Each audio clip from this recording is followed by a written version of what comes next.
It's on here now. The goalkeeper's beat, and South Africa have done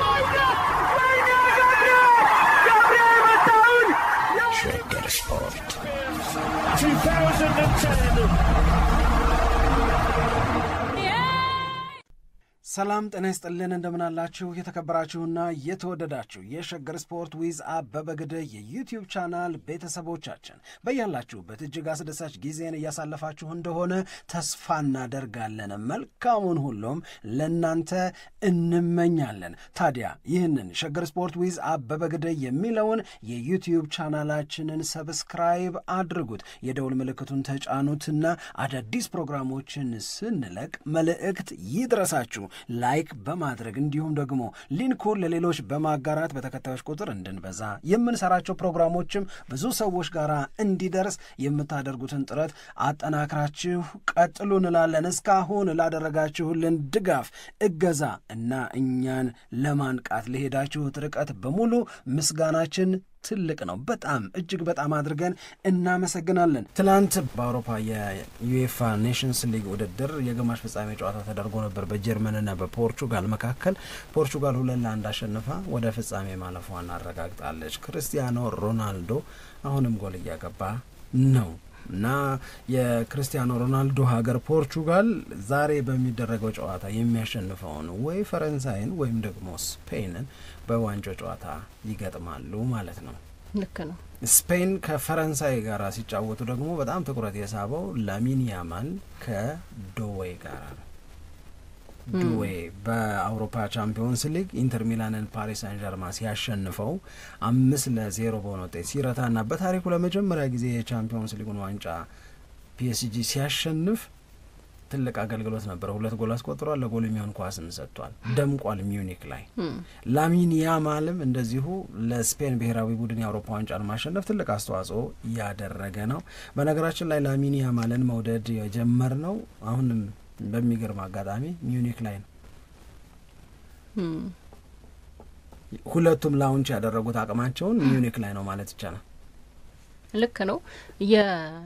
የላሚን ያማል እንደዚህም የዱዌ እንደገና በቅርብ ጊዜ ደግሞ አሁን ከትዝታችን አልጠፋም መቼም የቅርብ ጊዜ ጨዋታ ስለሆነ የአውሮፓ ቻምፒየንስ ሊግ ጨዋታዎች ላይ ከተመለከትንና እንደገና በጣም ትልልቅ ብቃታቸውን ካየን በኋላ የሚገናኙበት መድረክ ነው።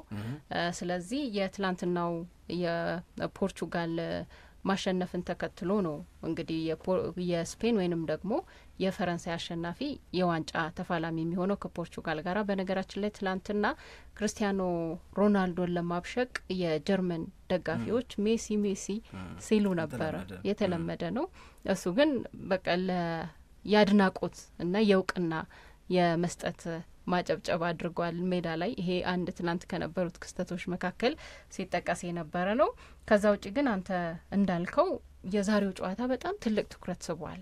በነገራችን ላይ የፈረንሳይ ብሔራዊ ቡድን ያው ተጫዋቾች ለብሔራዊ ቡድን በሚጠሩበት ጊዜ ሁልጊዜ ወደ ሆቴል ሲገቡ በጣም የሚገርም ቪዲዮዎች ይለቀቃሉ። በብዛት ምናያቸው በተለይ ከአለባበስ ጋር በተያያዘ ተጫዋቾች እንዴት ያለ አለባበስ ለብሰው እንደሚመጡ እና ብዙ አስተያየት የሚሰጥባቸውም ደግሞ ወጣ ያለ አለባበስ የሚከተሉ ተጫዋቾች ያሉበት ብሔራዊ ቡድን ነው እና አሁንም ደግሞ ለዚህ ጨዋታ በሚዘጋጁበት በሚሰባሰቡበት ጊዜ ኦስማን ዴምቤሌ፣ ኪሊያን ምባፔ፣ ሌሎችም የፈረንሳይ ብሔራዊ ቡድን ተጫዋቾች አሰልጣኙ በደንብ አድርገው ነው ኦስማን ዴምቤሌን እንደዚሁም ሌሎች የፓሪስ ሰን ዠርማ ተጫዋቾችን የአውሮፓ ቻምፒየንስ ሊግ ዋንጫን በማንሳታቸው የተሰማቸውን ደስታ የገለጹትና በቡድን ውስጥም ደግሞ ሰለብሬት የተደረገው ይህም ለኦስማን ዴምቤሌ እንደ ትልቅ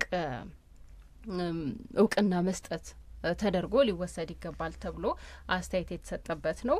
ከዚሁ ጨዋታ ጋር በተያያዘ የባሎንዶር ጉዳይም አብሮ ሲነሳ እንደነበር እናስታውሳለን።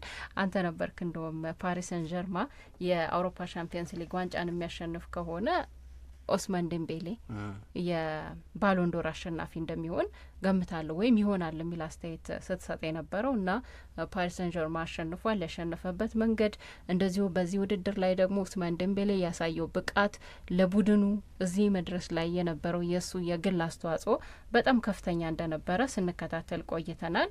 በሌላ በኩል ደግሞ ላሚን ያማልም እንግዲህ ትልቅ እንቅስቃሴ እና የወደፊት ተስፋ ካላቸው ተጫዋቾች መካከል የመጀመሪያ ደረጃ ላይ የሚቀመጥ ነው እና እሱም አስተያየት እንዲሰጥ ተጠይቆ ነበር። በዚህ በባሎን ዶርም ጉዳይ ላይ ምን ሀሳብ እንዳለው ተጠይቆ ነበር። ከዛሬውም ጨዋታ በፊት የተናገረው ነው።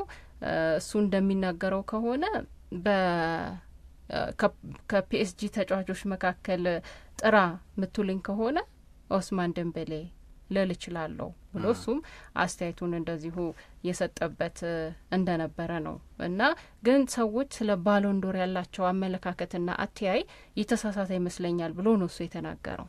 ምክንያቱም ደግሞ ሲያስቀምጥ ባሎን ዶር ማለት ይሄ አንድ ጨዋታን በማሸነፍ ብቻ የሚገኝ ሽልማት አይደለም። አመቱን ሙሉ በምታሳየው ወጥ ብቃት የሚገኝ ክብር ነው። ግን የቅርብ ጊዜ ትስታችን የተወሰኑ ጨዋታዎች ላይ ጎላ ብለው የወጡ ተጫዋቾች ባሎን ዶር እገሌማ መውሰድ አለበት ጥሩ ብቃት እያሳየ ነው የሚል አስተያየት በብዙ ሰዎች ዘንድ ይሰጣልና ትንሽ የተሳሳተ የተዛነፈ አመለካከትና አረዳድ ያለ ይመስለኛል ብሎ ነው የተናገረው። ይሄ አንድ ከባሎን ዶር ጋር በተያያዘ የተናገረው ነገር ነው። ከዛ በተጨማሪ ግን ስለ ባሎን ዶርም እንደዚሁ ተጠይቆ ነበር። ቅድም እንዳልኩት ለምሳሌ የሆነ ሰው እንግዲህ የባሎን ዶር ሽልማትን መውሰድ አለበት ተብሎ ቢጠየቅ የባርሴሎና የሆነ ተጫዋች መውሰድ አለበት ወይም ቢወስድ ደስ ይለኛል ብሎ ተናግሯል። ከዛ ደግሞ ከፓሪስ ሰን ዠርማ ተጫዋች ጥራ ብትሉኝ ኡስማን ደምቤሌ ብዬ ልናገር እችላለሁ ብሎ ነው የተናገረው።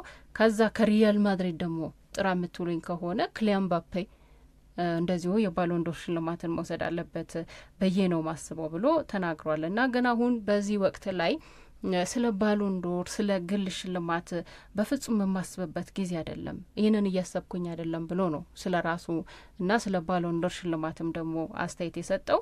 አሁን ኢንጆይ እያደረግኩ ነው፣ በእግር ኳስ ጨዋታ ራሴን እያዝናናው ነው፣ በደንብ መጫወት እንዳለብኝና ከዚህ በላይ ደግሞ ራሴን መግለጥ እንዳለብኝ የማስብበት ጊዜና ያንንም ወደ ተግባር የምቀይርበት ወቅት ነው። ለእኔ ትልቁና አስፈላጊው ነገር ከሜዳ ውጪ ያለው ነገር ላይ ትኩረት ማድረግ ሳይሆን በሜዳ ውስጥ የማደርገው እንቅስቃሴና አሸናፊነት ነው ብሎ አስተያየቱን የሰጠበትንም አይቻለሁና በጣም አሪፍ ጨዋታ ነው ዛሬ የምናየው። ዛሬ በጣም አሪፍ ጨዋታ ነው የሚሆነው ብዬ ነው የምማስበው። ከአሁን አንቺ የአማል የተናገረውንና ሌሎች ሀሳቦችን ስትናገሪ የባሎን ዶር ላይ ትኩረት ተደርጓል። ባሎን ዶር ላይ ትኩረት የተደረገበት ምክንያትም ይገባናል። እኔ ለምሳሌ ዛሬውን የስፔንንና የፈረንሳይን ጨዋታ የዱዌና የያማል ሲያደርጉት በቃ የሁለቱ የባለነገዎቹ ፍጥጫ ማለት እኮ ነው። ነገ የነዚህ ልጆች ነው፣ ምንም ጥያቄ እኮ የለውም። ነገ የነዚህ ልጆች ነው። ስለዚህ የባለነገዎቹ ፍጥጫ ስለሆነባቸው ነው። እነዚህ ባለነገ ብለሽ እንዳትጠሪያቸው ገና 18 ዓመት እንኳን ሳይሞላው ዛሬም ላይ በጣም ኃያል ሆኖ መጥቷል ላሚን ያማል። ባለነገ እንዳትዩድ ወይንም በ19 ዓመቱ በጣም ብዙ ሰዎች ኢንዴር ፕራይም የሚባለው ወይም በጣም የሚገርመው ብቃት ላይ የሚደረሰው 20ዎቹ አጋማሽ ላይ ምናምን ስትደርሺ ነው ተብሎ ነው የሚጠበቀው። በዛ ላይ ሰዎች አቺቭ ሊያደርጉት የሚችሉትን ነገር እነዚህ ልጆች በ18 ዓመታቸው በ19 ዓመታቸው እያደረጉትና እያሳኩት ነው። አሁን ስለ ባሎን ዶር ሲነሳ ስማቸው ከተካተተ እኮ ኢትስ ኤ ቢግ አቺቭመንት በራሱ ገብቶሻል። ባሎን ዶርን ማን ሊያሸንፍ ይችላል ሲባል ያማልን ኮንሲደር እንድናደርገው ገና 18 ዓመት ሳይሞላው ከተገደድን የሚነግረን ነገር በጣም ከእድሜው ቀድሞ ትልልቅ የሚባሉ ስኬቶችን እያገኘ እንደሆነ፣ ከእድሜው ቀድሞ ትልልቅ ስኬቶችን ክለቡ ትልልቅ ስኬቶችን ብሔራዊ ቡድኑ እንዲያገኝ ኮንትሪቢዩት እያደረገ እንደሆነ የምንናገርበት የምናይበት ነው። ይሄ እውነት እኮ ነው። ባሎን ዶርን ግን በተመለከተ አሁን የ2025ን ባሎን ዶር ለኔ ያማል ያሸንፋል ብዬ አልጠብቅም። ለኔ ዱዌም ያሸንፋል ብዬ አልጠብቅም። አሁንም ድረስ መሐመድ ሰላም ያሸንፋል ብዬ አልጠብቅም። ፎርዛት ማለት እኔ የምጠብቀው ኦስማን ዴምቤሌ እንዲያሸንፍ። ኦስማን ዴምቤሌ የዚህ ዓመት የባሎን ዶር አሸናፊ ይሆናል የሚል የሰፋ ግምት አለኝ። ግን እኔ መናገር የምፈልገው አሁን ፈረንሳይን የሚያክል ትልቅ የእግር ኳስ ሀገር እና ስፔንን የምታክል ትልቅ የእግር ኳስ ሀገር በውጤት በስኬት በጉብዝና በማራኪ እንቅስቃሴ እና ደግሞ የማያባራ የተጫዋቾች መፍለቂያ የሆነ ሀገር ጨዋታ ሊያደርጉ ሲሉ በብሔራዊ ቡድኑ ዙሪያ ከመነጋገር ይልቅ ስለ ብሔራዊ ቡድኑ ሁለት አባላት 18 ዓመት ሊሞላው ስላለው ያማልና 19 ዓመቱን ስለጀመረው ስለ ዶዌ የምንነጋገር ከሆነ እነዚህ ልጆች ምን ያህል አሄድ ኦፍ ታይም ማቹር እያደረጉ እንደመጡ ዶሚኔት እያደረጉ እንደመጡ የሚያስመሰክር አይደለም ወይ ነው። ሁለቱ ተጫዋቾች ያማል በአውሮፓ ቻምፒዮንስ ሊግና በላሊጋው የተለያዩ ነገሮችን ሲያደርግ ስንደነቅ በጣም ተመሳሳይ የሆኑ ጎሎችን ሲያስቆጥር ስንገረም ቆየንና በተለይ ከኢንተር ሚላን ጋር ባደረገው ጨዋታ ላይ በጣም አውትሻይን ሲያደርግ በቃ ዝም ብሎ ከመገረም ውጭ ምንም አማራጭ የለም። ሪያል ማድሪድን ደጋግሞ ሲያሸንፈው ባርሴሎና በዛ ጨዋታ ላይ አልጠፋም፣ አልተደበቀም። ትልልቅ ጨዋታ አያቅተውም ላሚን ያማል። ይሄ በብሔራዊ ቡድንም እኮ የታየ ነው። በብሔራዊ ቡድን ጨዋታ ስፔንና ፈረንሳይ ከዚህ በፊት ሲጫወቱ ስፔን ከምናምን አውሮፓ ዋንጫ ስታሸንፍ እሱና ኒኮ ዊሊያምስ በጣም ትልቅ የሆነ አገልግሎትን ለስፔን ብሔራዊ ቡድን ሰጥተው አይናችን ውስጥ የገቡት ያን ጊዜ እኮ ነው። በጣም ትልልቅ የሚባሉ ሪካርዶችን ያሻሻሉበት፣ በዚህ ዕድሜ ሌሎች ታላላቅ የሚባሉ ተጫዋቾች ያላደረጉትን አደረጉ የተባለበት ነገር እኮ አይተናል። አሁን የሁለቱን ዝም ብሎ ተራ ያልሆነ ግን አስገራሚ መመሳሰል አንዳንድ ነገሮችን ላንሳልሽ። ለምሳሌ ከአንድ ዓመት አይሞላውም፣ ከአንድ ዓመት ባነሰ ጥቂት ጊዜ ውስጥ ሚዩኒክ ውስጥ በተደረገ ጨዋታ ነው ጎረምሳውን ታዳጊውን ላሚን ያማልን ራሱን በቃ በደንብ አድርጎ ገልጧል የምንለው ለዓለም ራሱን አሳይቷል የምንለው ሚዩኒክ ላይ በነበረ ጨዋታ ራሱን በደንብ አድርጎ አሳየ። ማን? ላሚን ያማል አንደር 18 ሆኖ ግን ለዋና ብሔራዊ ቡድን እየተጫወተ በሚዩኒክ ከተማ ራሱን ለዓለም አሳይቷል። ምን አይነት ልጅ ነው እንድንባባል አስገድዷል። ላሚን ያማልን ለማየት የሚያመሽ ሰው፣ የሚቆይ ሰው፣ ፕሮግራሙን አሬንጅ የሚያደርግ ሰው ቁጥሩ እንዲጨምር አድርጓል። ራሱን ግን ሚዩኒክ ላይ ነው የገለጸው። የ19 ዓመቱ ዶዌንም ብትወስጂ ደግሞ በተመሳሳይ አሁን በቀደም ዕለት በተደረገው የቻምፒዮንስ ሊግ የፍጻሜ ጨዋታ አሁንም እናስታውስ፣ ይሄ የቻምፒዮንስ ሊግ ጨዋታ በፓሪስ ሳን ዠርማንና በኢንተር ሚላን መካከል ሲደረግ ሚዩኒክ ላይ ነው። ዶዌ ጥሩ ተጫዋች እንደሆነ እናውቃለን፣ ግን የሰው ልቡ ሰተት ብሎ የገባው ሚዩኒክ ላይ በተደረገው የዋንጫ ጨዋታ ፓሪስ ሳን ዠርማን ኢንተር ሚላንን 5-0 በሆነ ውጤት ሲያሸንፍ 2 ጎል አስቆጥሮ 1 ለጎል የሚሆን ኳስ ሲሰጥ ነው። ይህንን ምንም ልንጠራጠሩ አንችልም። ስለዚህ ሁለቱም ሚዩኒክን በደንብ ተጠቅመውበታል ራሳቸውን ለመግለጽ፣ አንደኛው ከዓመት በፊት፣ አንደኛው ደግሞ በቀደም ዕለት በነበረው ጨዋታ። ስለዚህ በመጪዎቹ ጊዜያቶች በመጪዎቹ ዓመታት አሊያንዝ አሬና በተለየ መንገድ ሊገለጽ የሚችልባቸው ወይም ላውንች ያደረጉት ራሳቸውን ያስተዋወቁት እዛ ነው ተብሎ መገለጹ የሚቀር አይመስለኝም። አሁን የእግር ኳስ ተንታኞች አንድ ነገር በእርግጠኝነት እየተናገሩ ነው የሚገኙት። ዶዌና ላሚን ያማል የዓለምን እግር ኳስ በሃይስት ሌቭል ዶሚኔት የሚያደርጉት ተጫዋቾች እነሱ ናቸው። ስለ ቻምፒዮንስ ሊግ፣ ስለ ዓለም ዋንጫ፣ ስለ ባሎንዶር ስንነጋገር እነዚህን ልጆች ሳንጠቅስ የማናልፍበት ጊዜ እየመጣ ነው ብለው እጃቸውን ሰጥተዋል ለጎረምሳ። ዓለም ከጎረምሳ ጋር እየተጓተተች እነዚህ ሁለት ልጆች የሚያመሳሰላቸው ነገር አለ። ልጅነት የማይችለው ይሄ ፕሬሸር አለ አይደል? የቢግ ማች ፕሬሸር እሱ አይነካካቸውም። እነሱቴ ምንም በቃ ለዛ ነው አሁን ቻምፒዮንስ ሊግ ሲመጣ ላሚን ያማልን የያዘው ባርሴሎና፣ ቻምፒዮንስ ሊግ ሲመጣ ዶዌን የያዘው ፓሪስ ሳን ዠርማ ልንል የምንችልበት እድል አለ። አሁን በቀደም ስልሽ ምናልባት መንዝ ሴጎ ወይም ደግሞ ኤይሬጎ የምናወራ የነበረው ነገር ምንድን ነው ሳምሪ? የሊዮኔል ሜሲና የክርስቲያኖ ሮናልዶ የባሎንዶር ፍጹም የሚባለው የበላይነት ሁለቱ በጋራ ስንት ነው ባሎንዶርን ያሸነፉት? 13። ሜሲ 8 ጊዜ ያሸንፈዋል፣ ክርስቲያኖ ሮናልዶ 5 ጊዜ ያሸንፈዋል።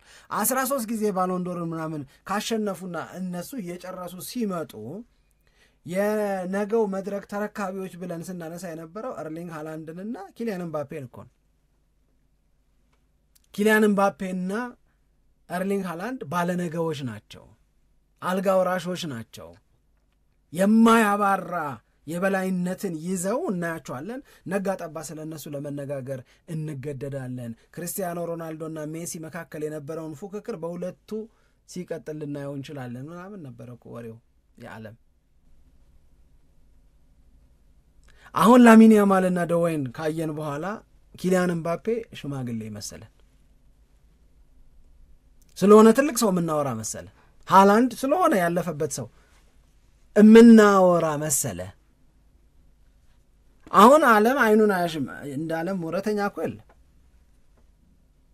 ግልብጥ ሲል ምንም ችግር የለበትም። አሁን ግን አንጠራጠርም አሉ። ያማል ዱዌ ያማል ምናምን እያለ ነው ምንቀጥለዋል። እነዚህ ልጆች ውስጥ ያለው ኳሊቲ ይተንተን ከተባለ ምንድን ነው ያላቸው ነገር ሲባል ቴክኒካሊ ወይም በቡድናቸው ማሸነፍ ውስጥ ያላቸው ድርሻ ኮንትሪቢዩሽን፣ ኢንዲቪጁዋል ኳሊቲያቸው፣ ፕሬሸር ፍሪ መሆናቸው ብዙ ነገሮችን ልትናገር ትችላለች። ግን የፔሌ ሆኖ የሚቀር የሚመስለንን ሪካርድ እኮ ላሚን ያማል ነው የወሰደበት አይደል?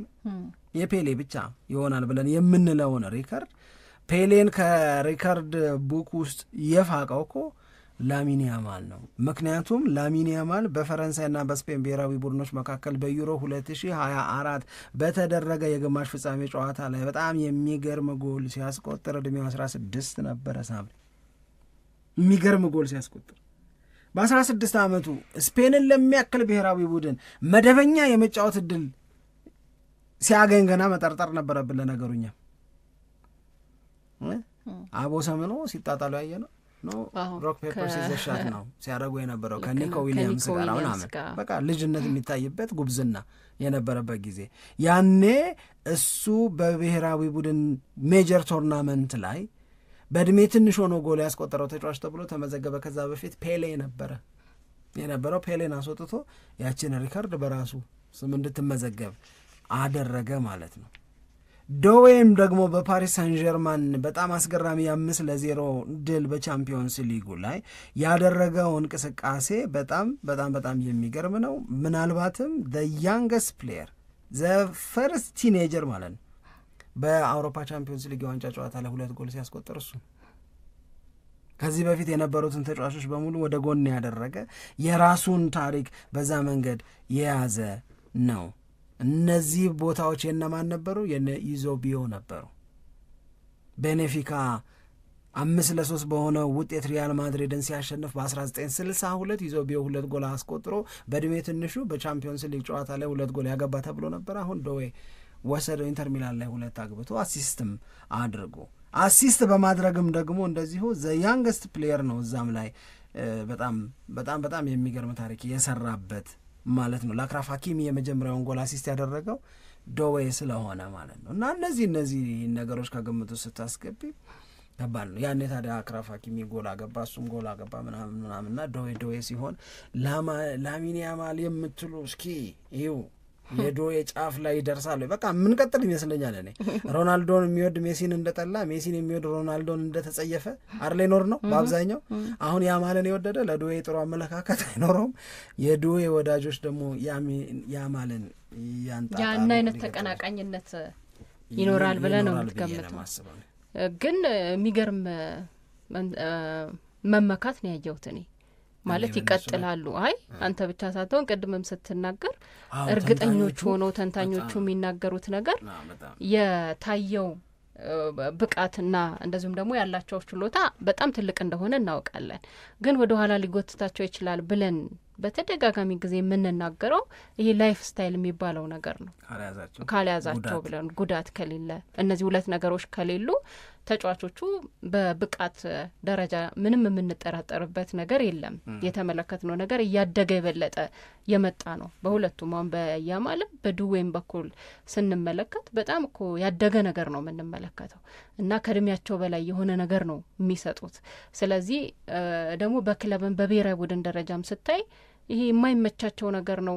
በብሔራዊ ቡድን ሲሆን ይደበዝዛሉ፣ በክለብ ሲሆን ነው የበለጠ የሚጎሉት ምናምን የምትለው ነገር አይደለም።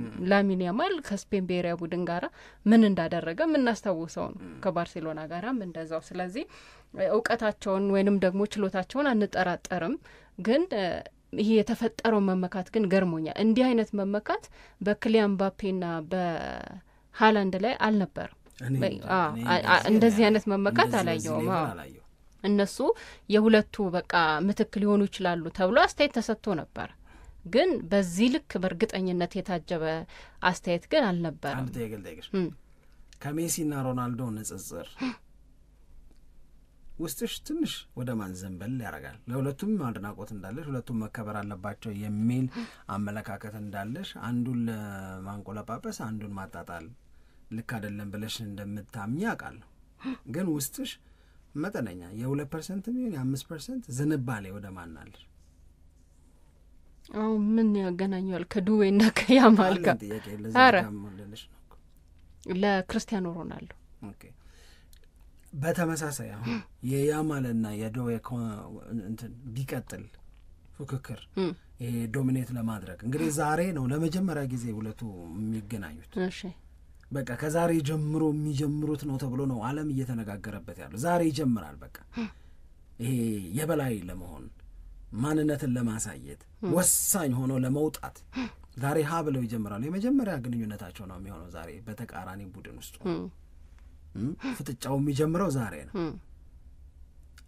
አርሊ ነው ካላልሽ በስተቀረ በተመሳሳይ ሁለቱንም ልታደንቂ ትችያለሽ ግን የ5% ብትሆን ዝንባሌ ወደ ማን አለሽ ወደ ያማል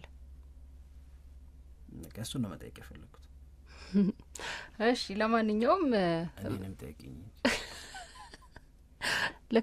ከክርስቲያኖ ሮናልዶና ከሊዮኔል ሜሲ ከመጀመሪያው ነው አመጀመረው ለሁለቱም አድናቆት እንዳለ አውቃለሁ ግን ትንሽ ወደ ማን ዘንበል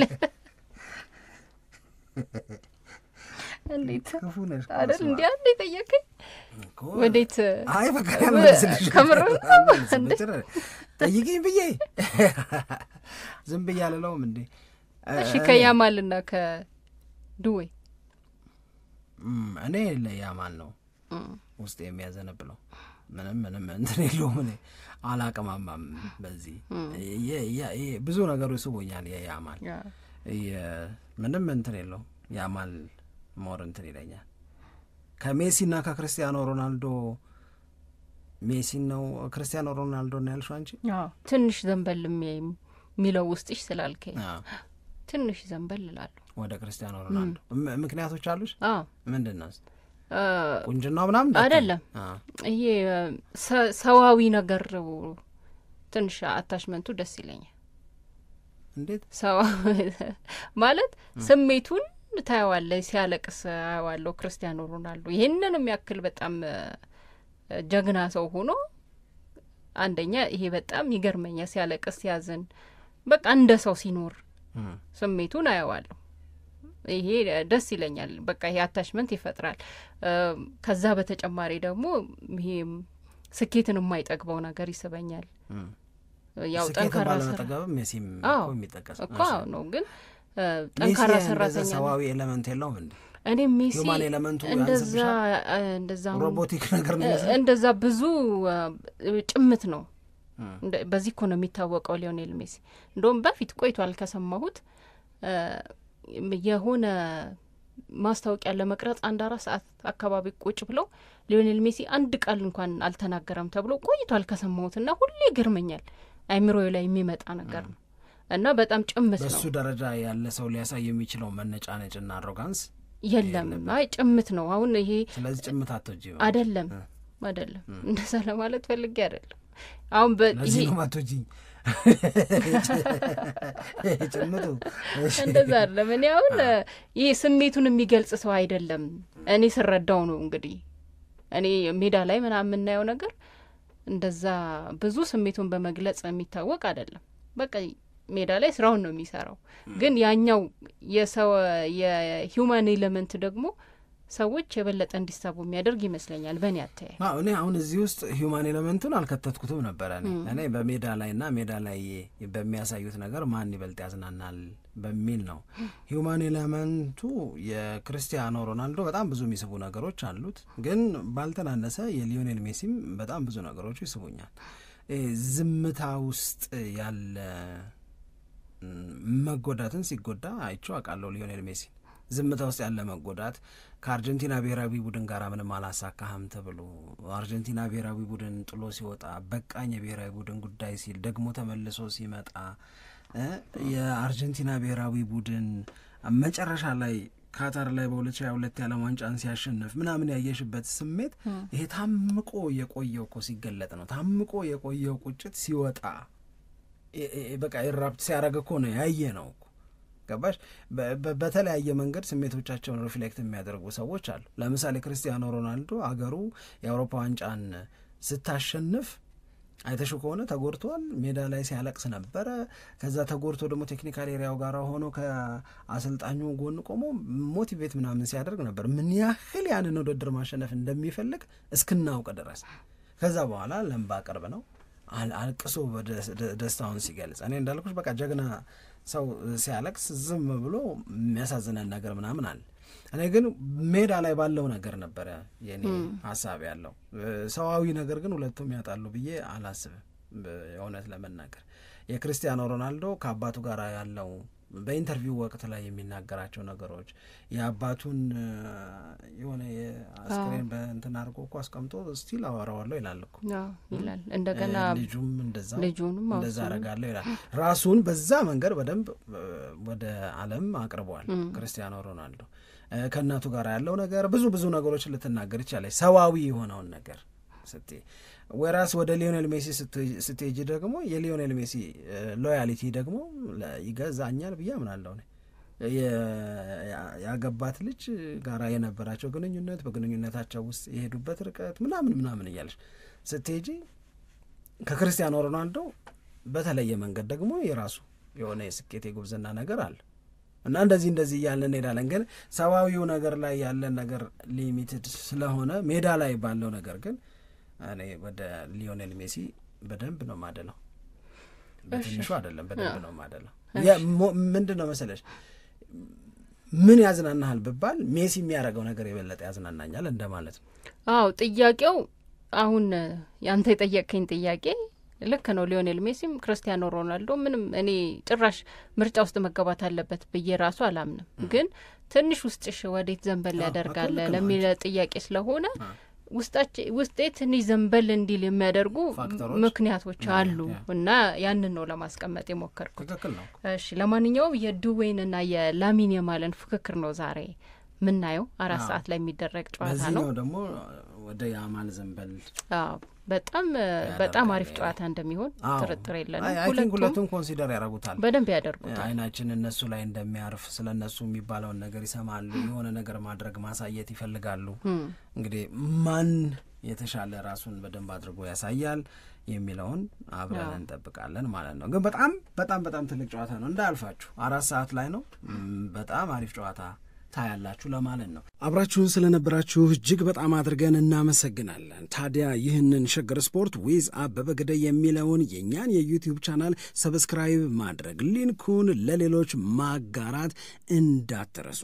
ለስካሁን ድጋፍ እያመሰገንን ደግሞ በሌሎች መረጃዎች ዳግም እናንተን ለማግኘት ያብቃን እንላለን። በያላችሁበት ሰላም ሆኑልን። ኢትዮጵያ ለዘለዓለም ትኖር።